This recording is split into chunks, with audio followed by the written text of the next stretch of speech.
Bienvenidos a ONG El Podcast, un espacio de diálogo de la Fundación Ángel Ramos que busca dar a conocer, profundizar y acompañar las historias y la sabiduría que generan las organizaciones sin fines de lucro en Puerto Rico, el tercer sector, la red de solidaridad que sostiene a nuestra isla.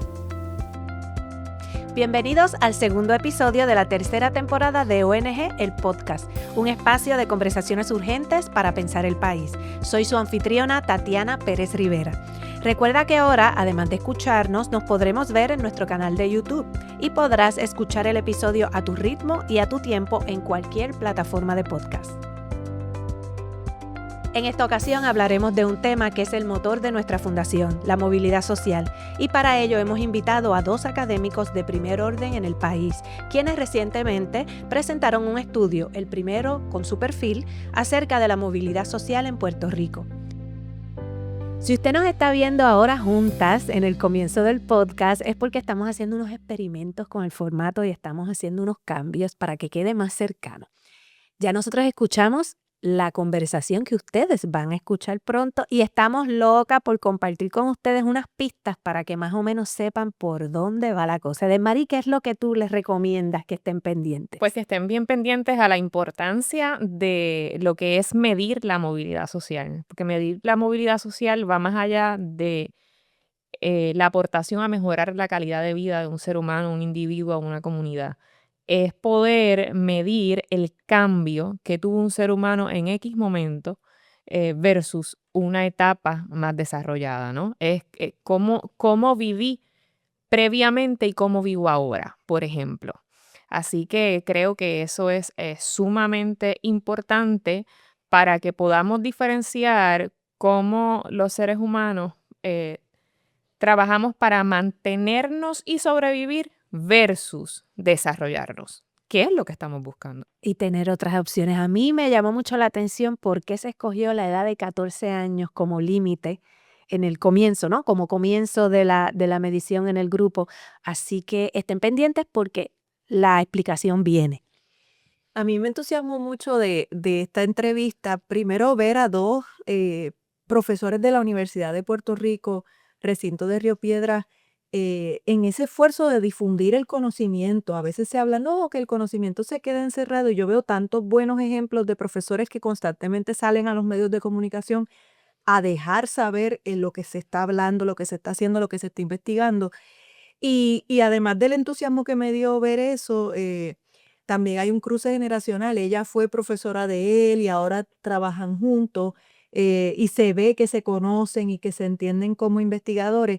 Y yo quiero invitar a todo el mundo a que esté muy atento y preste atención. Es un momento en que la profesora se detiene a hablar acerca de sí, es cierto que la universidad y la educación tiene que ser conducente al desarrollo económico del país, pero últimamente estamos solamente atendiendo las necesidades urgentes de un mercado que no necesariamente, como decía Marie, tiene una visión a largo plazo de país, sino de crecimiento económico sin desarrollo y sin desarrollo humano e integral. Entonces, creo que esos elementos de la conversación quedan fuera. El estudio tuvo mucha difusión mediática, se presentó el 12 de mayo y se ha dado a conocer, pero de repente esas reflexiones internas que hay dentro de esos datos más pequeños, pues en una conversación como esta, estoy segura que los vamos a poder descubrir y un poco hurgar en ellos y realmente para nosotras fue iluminadora y espero que lo sea para cada uno de ustedes. El episodio promete. Disfruten a continuación de la entrevista. Le damos la bienvenida a la doctora Eileen Segarra Alméstica. Saludos. Y el doctor José Caraballo Cueto, Saludos. ambos profesores de la Universidad de Puerto Rico, recinto de Río Piedras y voces clave en materia de economía en el país. Bienvenidos al ONG en el podcast y Muchas gracias por acompañarme. Vamos a comenzar con este estudio, el primero que han hecho de movilidad social. Otras organizaciones habían abordado el tema previamente. ¿Qué hace este estudio distinto? ¿Por qué lo catalogan como el primero en su clase? Sí, muy bien. Yo creo que el tema de pobreza se ha tocado mucho en Puerto Rico y ciertamente es importante estudiarlo. Movilidad social ya entonces no es el estudio de la pobreza, sino el estudio de cómo las personas han mejorado o no su bienestar material entre generaciones.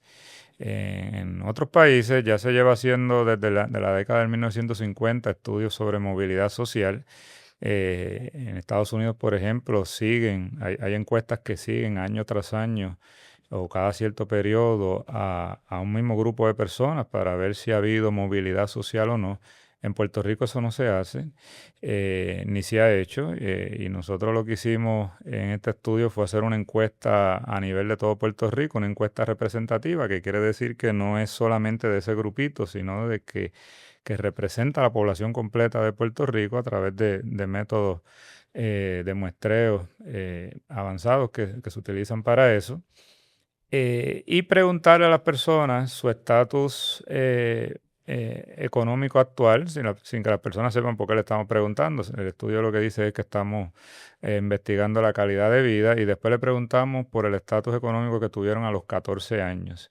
Y ahí pudimos descubrir que en efecto en Puerto Rico ha habido una mejoría, no de todos, sino de la mayoría, en términos de ese estatus material, medido no solamente a través de los estilos de vida o de o las condiciones de vida, sino también a través de las ocupaciones, que es a lo que las personas se dedican. Comúnmente esa es la pregunta que la gente se hace: ¿a qué usted se dedica? Eso significa ocupación en el caso de economía. Pues si hemos visto mejoría en el estatus de ocupación, pues decimos que hay también movilidad social, y no solamente nos limitamos a decir que vimos esa mejoría, sino los factores que pueden ayudar a que haya movilidad social en Puerto Rico. ¿Por qué los 14 años? Lo que pasa es que nosotros queremos tener un referente, ¿verdad? De cuando la persona era joven. Los 14 años típicamente se utilizan en la literatura porque a los 14 años ya uno tiene bastante conciencia de lo que hay alrededor de uno, pero todavía a los 14 años la persona es mayormente dependiente Claro. en su hogar. Por lo tanto, es una edad donde tú puedes recabar información, pero a la misma vez todavía estás mirando a esa persona cuando era dependiente de un hogar. Y de esa manera podemos recoger información del hogar donde habitaban, sea de sus padres o tutores en aquel momento. La movilidad social es uno de los criterios más difíciles de medir, porque si me está presentando ejemplos de que se sigue a familia por años en otros países, quiere decir que no hay técnicas más avanzadas de eso, o cómo es la particularidad. Sí, en el caso de Puerto Rico, como no contamos con eso, pues lo que hicimos fue preguntarles cuáles eran las condiciones de vida que tenían a los 14 años, a qué se dedicaban sus padres, cuál era el vehículo que tenían sus padres, porque ciertamente le pudimos haber preguntado por el ingreso, pero eso tiene sus retos. Yo mismo soy economista y yo no recuerdo cuánto mis padres se ganaban a los 14 años, y mucho menos voy a poder entonces ajustar eso por inflación. Así que lo que le preguntamos fue en términos del carro que tenían, de la casa que tenían, si era en urbanización, si era en un condominio, si era en un residencial público. Le preguntamos también a qué se dedicaban sus padres versus lo que ellos se dedican ahora. Le preguntamos si la casa tenía acondicionador de aire, si tenía calentador de agua. Lo que estábamos tratando era de mirar esas condiciones de vida materiales a los 14 años versus en la actualidad. Y ahí es que vemos una mejoría. También le preguntamos por la escolaridad que alcanzaron sus padres, y ese estudio pues no se había hecho en Puerto Rico. Nosotros sí hemos hecho análisis, por ejemplo en el informe de desarrollo humano, miramos la encuesta sobre la comunidad y comparamos las tasas de pobreza ahora versus en 1950, pero no eran las mismas personas, y no podemos decir que hubo una mejoría porque son dos grupos distintos. Ni el mismo Puerto Rico. Y no le estamos preguntándole a esas personas cómo vivían, si antes estaban en pobreza o no. Lo que sí es cierto es que en Puerto Rico, nunca hemos tenido una tasa de pobreza menor al 35%, es decir, nunca hemos visto en Puerto Rico menos de una tercera parte de la población bajo los niveles de pobreza. Estudiar movilidad social se hace aún más pertinente porque la idea es que tenemos que empezar si de verdad nos interesa el progreso del país entero y no solo de un grupo, pues debíamos preocuparnos por cada día sacar más personas de la pobreza. Bajar ese por ciento. Correcto, y eso entonces es lo que le llamamos movilidad social, de que sí, ciertamente nací en un hogar pobre, pero gracias a las oportunidades que pude obtener en la sociedad, pude salir de eso y parar la perpetuidad de la pobreza. O sea, que esto no es un concepto abstracto, no es un asunto de caridad, es una cosa que se puede medir, que se estudia y que se puede implementar efectivamente las condiciones para que una generación salga de ese 35% que está ahí.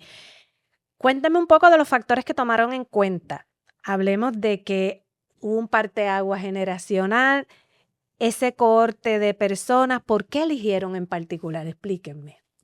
Entre los factores que tomamos en consideración tanto características de la persona como características de esa persona que haya sido su padre, madre o tutor cuando tenía 14 Como años. características como cuáles. Características como el tono de la piel, Ajá. el nivel de escolaridad, si la persona que proveía la mayor parte del sustento del hogar a los 14 años era hombre o era mujer, si era un abuelo, por ejemplo, y sobre todo la escolaridad, que resultó ser el factor más importante, si la persona había estudiado en escuela pública o en escuela privada. Se humaniza el dato con Sí. todas estas O sea, que era ver las características, como tanto las características del hogar a los 14 años o características de la persona que entrevistamos podían influenciar en esa posibilidad de adquirir movilidad social a través de los dos indicadores que estábamos usando, condiciones de vida o nivel ocupacional. Los cohortes tienen que ver con los cambios que ha habido en Puerto Rico, ¿verdad? Resultó ser que era más o menos la mitad del rango de edad que teníamos, que era de 30 a 60 años, y el corte fue de 30 a 44 y de 45 más, pero esa no fue la razón del corte. La razón del corte tiene que ver con qué edad tenían las personas cuando se da el cambio de desindustrialización en Puerto Rico. Así que lo que estamos cogiendo es que ese cohorte de mayor edad es el cohorte que salía al mercado laboral cuando todavía en Puerto Rico estaba en el proceso de industrialización. El cohorte más joven es el cohorte que sale al mercado laboral cuando ya se está dando el proceso de desindustrialización por la eliminación de la 936. Que es la generación que ustedes mencionan en el informe que dejó de ver las grandes oportunidades en cierto modo en comparación con iba subiendo la cuesta y de repente hay un cambio. Tienen movilidad, pero no tanto como la generación anterior. Ok, ese aspecto define entonces esa era del país para saber. Entonces, hay un aspecto bien llamativo. Una conclusión del estudio es que sí ha habido movilidad social. Sin embargo, no pocas generaciones, particularmente los jóvenes, dicen, ¿dónde está? No tengo acceso a vivienda. En mi día a día no la percibo. ¿Qué observa el estudio que la calle no está observando sobre esto? Bueno, ciertamente desde que llegó la reconstrucción post-María, estamos hablando de los últimos 3 años en particular, estamos viviendo una burbuja inmobiliaria en Puerto Rico, pero en este estudio no estábamos enfocándonos en cómo esa burbuja inmobiliaria ha afectado el acceso a la vivienda de la generación más jóvenes, sino comparar. Decir, mira, usted está entre las edades de 30 y 60 años, sí, perfecto. ¿Usted tiene cuánto? 35, perfecto. ¿Cuál es el nivel de escolaridad que usted tiene? ¿Usted tiene algún impedimento físico? ¿Cuál es su género? ¿Cuál es su edad? Para controlar por esas características que mencionaba Aileen. Usted vive en una casa de cemento, en una casa de madera, y entonces, ¿cómo vivían sus padres cuando usted tenía 14 años? Y ahí entonces miramos esa diferencia. Lo interesante es que esa generación que vivió la bonanza de las 936 cuando estaban en Puerto Rico, pues ciertamente tenían una movilidad social mayor que la generación más joven. Pero aún esa generación más joven, no todos, sino la mayoría, también están un poco mejor que como vivieron sus padres, con todos los retos que están enfrentando ahora en la actualidad, correcto, con todos los retos que están enfrentando en la actualidad esa generación más joven que está entre la edad de 30 a 44 años, pues la mayoría de esa población todavía está mejor que como vivían sus padres y no solamente en términos de condiciones de vida, sino también en términos de ocupacionales. Y eso nos parece interesante porque cuando empezamos a investigar los factores que entonces sí nos pueden explicar por qué están mejor, la escolaridad, es decir, el nivel educativo sigue siendo el factor más importante. Y todavía hay personas que preguntan, bueno, pero estudiar sigue siendo relevante para... Es una necesidad pa- para aspirar a la movilidad y, la- social. visto de una perspectiva puramente económica, porque yo entiendo que también el uno acceder a ciertos niveles educativos te abre unas oportunidades culturales que no lo hubieses tenido en ausencia de, pero mirándolo puramente económico, la respuesta es sí. Si no es por la educación, muchas de estas personas que han experimentado movilidad social no lo hubiesen experimentado. Y eso a mí me parece que contrasta con algunos mitos que a veces uno oye en la población general, pues que ya no hace falta estudiar, que ahora yo puedo ser influencer. Que para mí que, eso viene grandemente influenciado luego de la pandemia, en la que se reconfiguró grandemente muchas ideas de hacer, modos de hacer, pero yo creo que ya eso también esa ola está bajando y estamos viendo la realidad de que algo sin base y sin zapata no perdura mucho. ¿no? Y ciertamente hay personas que tienen unos talentos especiales y han podido ganarse la vida a través de ser influencer y llamar la atención por las redes, pero por cada uno de esos que lo logra, hay miles que se quedan sin monetizar ni un centavo a través de las redes sociales. Y entonces en este estudio pues no estamos mirando las anécdotas particulares de uno de otro, porque por ejemplo hay gente que me hablaba hasta de Bad Bunny, que Bad Bunny no terminó el bachillerato y es millonario. Yo le digo, ¿cuántos Bad Bunny existen en el mundo? Uno. Estamos hablando que en Puerto Rico hay 3.2 millones de personas. Lo que le ha funcionado a la mayoría de ese 3.2 millones de personas es estudiar a nivel universitario. Y contrario a lo que se piensa a nivel de este mito que hacía referencia, es que la generación que vivió la bonanza, las 936, con un bachillerato era capaz, en muchos casos, de obtener movilidad social. Ahora no, ahora tienen que acceder a niveles más altos, maestría o doctorado, para poder lograr esa movilidad social que en otra generación, cuando ciertamente había otra bonanza en Puerto Rico, se le hizo más fácil. Así que contrario de que ahora no necesito estudiar, no, ahora necesito estudiar más si quiero percibir esa movilidad social. Ambos son profesores del recinto de Río Piedra de la Universidad de Puerto Rico. La Universidad de Puerto Rico ha sido un motor de movilidad social por muchos años. En el contexto actual, ¿cómo se ubica la universidad en esta ecuación? Porque estamos viendo distintos estudiantes llegando a la Universidad de Puerto Rico que tradicionalmente no, de otros trasfondos, no consideraban la Universidad de Puerto Rico. Estamos viendo estudiantes que consideran mejor carreras cortas, aunque tienen unos promedios altísimos. Hay un discurso público a veces que lo avala, o socialmente ya hay mucha gente que le dice al muchacho, pero olvídate, hazte una carrera corta y empieza a hacer dinero y ser tu propio jefe. Se mezcló ese discurso de empresarismo, ser tu propio jefe, con estudiar algo corto. ¿Cómo lo ven ustedes? ¿Cómo lo ve el estudio? Yo creo que es importante, una de las cosas que nosotros vemos cuando se desagrega por nivel de educación es que las carreras cortas, hasta grados asociados, de hecho, no se asocian con movilidad social.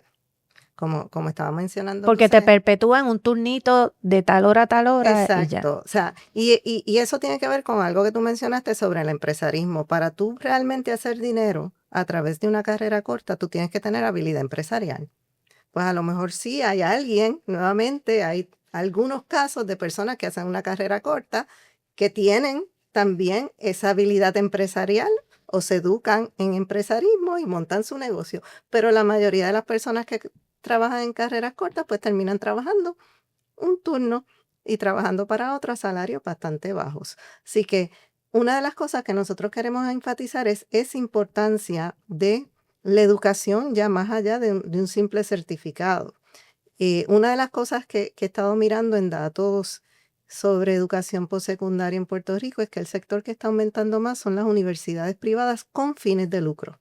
que se dedican mayormente a dar certificados y en algunos casos grados asociados, pero la gran mayoría de su oferta son estas carreras cortas. Y estas carreras cortas no van a propender a la movilidad social. Otro aspecto que yo creo que es importante es que aparte del discurso erróneo, ¿verdad?, de nuestra parte de, coge una carrera corta, también hay una realidad económica. Hay estudiantes que cogen una carrera corta no porque piensan que a largo plazo es la mejor decisión. Es para hacer dinero Pero inmediato. también tenemos que ver las condiciones de vida donde tenemos familias que los jóvenes tienen que aportar a la casa y ven esas carreras cortas como su única opción. Así que yo creo que es una mezcla de las condiciones económicas que estamos viviendo y también de la promoción, ¿verdad? Porque tenemos unos sectores económicos que lo que les interesa es tener mano de obra barata. Y hablan mucho de que la universidad tiene que de alguna manera integrarse al desarrollo económico, y a mí siempre me gusta recalcar, la universidad tiene que integrarse a la visión de desarrollo económico que queremos lograr. No a cumplir con los intereses de grupos de interés que presionan porque le conviene tener trabajadores que cobren poco, sino tenemos que ver cuál es el país que queremos desarrollar, y ahí sí la universidad puede aportar históricamente. Eso es lo que ha hecho la Digo, si Universidad de Puerto queremos Rico. movilidad social Ujú. real a largo plazo y democrática para todo el Sí. mundo. Y nuestro estudio evidencia, ¿no? Porque se habla mucho, ha habido muchos estudios que han hablado del rol de la universidad como promotor de movilidad social. En nuestro estudio se constata ya a través de métodos estadísticos que la universidad sí ha tenido un impacto mayor que otros sistemas universitarios en Puerto Rico para promover la movilidad social. Me mencionó ahorita no solo el hecho del que aprendes sobre una carrera, sino todo el otro aspecto que quizás es intangible, cultural, que te redondea y te permite pensar que puedes llegar más lejos, que puedes salir de lo que ha sido la norma para ti y tu familia. ¿Eso no se mide o se mide, profesor? Bueno, nosotros sí medimos un aspecto, en nuestros estudios, nosotros somos economistas, fue enfocado en el área económica, pero ciertamente también le preguntamos a las personas que si ellos creen que están mejor o peor o igual económicamente hablando que sus padres, ya a nivel de su percepción. Y la mayoría, de nuevo, también reportó decir, yo vivo en mejores condiciones que las que yo vivía a los 14 años con mi padre, madre o tutor. Y yo creo que no solamente lo constatamos a través de ocupaciones, a través de condiciones económicas, sino también a nivel perceptual. La gente dice, no, mira, yo estoy ahora en mejor posición económica. De nuevo, esto fue la mayoría, no son todos. Ciertamente hubo gente que dijo, no, yo estoy en una peor condición económica ahora. Cuénteme de esos casos, ¿a qué se puede atribuir los que no perciben una movilidad social en ascenso? Bueno, hay personas, por ejemplo, que se criaron en unos hogares acomodados y ahora pues a lo mejor descansaron en eso, no estudiaron, no fueron a la universidad o no terminaron sus estudios. Y ciertamente si tú vienes de un hogar acomodado, es difícil ya que puedas alcanzar movilidad social. Lo más que muchas veces puedes hacer es mantenerte en ese nivel. Pero ahí se pueden dar ciertos casos que han bajado, otras personas que han quedado desempleadas también, pues pueden percibir eso. Pues, quedo desempleado por un periodo prolongado, algunas veces me tengo que declarar en quiebra, tengo que perder cierto estatus económico en ese proceso. Y yo creo que en nuestro estudio, pues podemos entonces constatar esos factores. Las carreras cortas, ciertamente, yo soy uno que le digo a jóvenes que vayan a desertar, mira, si vas a desertar, pues por lo menos hazte una carrera corta y ciertamente es mejor que nada. Pero cuando ya hablamos de la mayoría del país, que no es desertora, que está buscando qué puedo yo hacer en Puerto Rico, ciertamente necesitamos prepararlo. Y ahora que está el gobierno y el sector privado hablando tanto en Puerto Rico del famoso reshoring, que no es otra cosa que volver a traer empresas a Puerto Rico tratando de reindustrializar el país, pues esas empresas que van a venir ya no son las atuneras, ya no son las empresas de textiles, son empresas de alta tecnología, son empresas que necesitan mano de obra especializada y para eso necesitamos un personal competente y ahí es que la Universidad de Puerto Rico entonces adquiere un valor especial sobre sistemas universitarios privados en Puerto Rico, y contrario a Estados Unidos, donde las universidades privadas están a la par con las universidades públicas en términos de prestigio. En ciertos casos, no en todos los casos, ciertamente hay casos con fines de lucro y community college privados en Estados Unidos, pero en Puerto Rico los sistemas privados, la mayoría pues son lo que llaman en inglés teaching college, que son orientados a la enseñanza. Ellos le llaman de puertas abiertas, que no es otra cosa pues que ahí puede entrar casi todo el mundo, el que quiera, y ciertamente no es un nivel. Ellos mismos no se promocionan como que aquí tú vas a salir con X o Y calidad educativa en especial. Y eso nosotros lo vimos, por ejemplo, en el caso de las reválidas de la mayoría de las profesiones, como pedagogía, contabilidad, la Universidad de la ingeniería, la Universidad de Puerto Rico está por encima en el caso de medicina también, de los sistemas privados. Y yo creo que eso que mucha gente habla de que la Universidad de Puerto Rico es un trampolín, pues lo hablan a nivel anecdótico, pues aquí nosotros lo medimos y cuando comparamos los sistemas privados con el público, ahí notamos que hay una diferencia en términos de la aportación de movilidad social, porque si yo salgo con un grado que el mercado lo percibe como que es de calidad, pues ciertamente voy a obtener unos rendimientos mayores que si voy a estudiar en una universidad que sea con fines de lucro, que no tiene o no imparte la misma calidad. Y pues lamentablemente ese proyecto cultural que otros países están tratando de montar ahora, nosotros pues aquí como que no lo valoramos. Dígame otros países, ¿cuáles? Dígame ejemplos. Bueno, por ejemplo, en América Latina hay muchos países que no tienen un sistema público de la envergadura de la Universidad de Puerto Rico y han tratado poco a poco de irse moviendo en esa dirección. Porque han entendido que ese es el trampolín. Porque han entendido, sí, que ese es el trampolín y ciertamente quieren mover a su economía a que haga lo que llamamos en inglés un upgrade. Decir, mira, ya yo quiero salirme de la producción de bajo valor añadido, que son los textiles, atuneras, que ciertamente no requiere una educación universitaria, y empezar a moverme a otra área. Y para hacer eso, la educación es fundamental. Los sistemas privados pues se rigen en términos de ganancia y si no ven que dar ciertos cursos no es rentable, pues no lo van a ofrecer. Y por eso la Universidad de Puerto Rico ofrece áreas donde las universidades privadas no lo ofrecen. Y yo creo que eso es algo, por ejemplo, en el caso de economía, no hay un sistema privado en Puerto Rico que ofrezca una especialidad en economía. Y el mercado necesita economistas. Yo no recuerdo un estudiante que se haya graduado de economía que me dijo, yo no conseguí trabajo. En el caso de estadística también, no hay ahora mismo en el sistema privado un programa de estadística. El estudiante se gradúa y diga, mira, yo estudié estadística. Pero ¿por qué si estimulamos tanto el que aprendamos a montar placas solares y a darle mantenimiento o a otras carreras cortas con la demanda inmediata que tenemos en el país de ciertos oficios y no contemplamos que el país es diverso y hay otras personas que hacen otras cosas y que se necesitan? ¿En qué momento olvidamos que la educación era un trampolín? Yo creo que tiene que ver mucho con la forma en que toda la gobernanza de Puerto Rico se ha dado, lo que en economía de desarrollo llaman la captura del Estado. Tú tienes unos grupos de interés que tienen unos fines específicos y en la medida de que se ha dado el proceso de desindustrialización y entonces ha empezado a proliferar mayormente el sector de servicios y el sector de comercio, que puede diversificarse mucho más.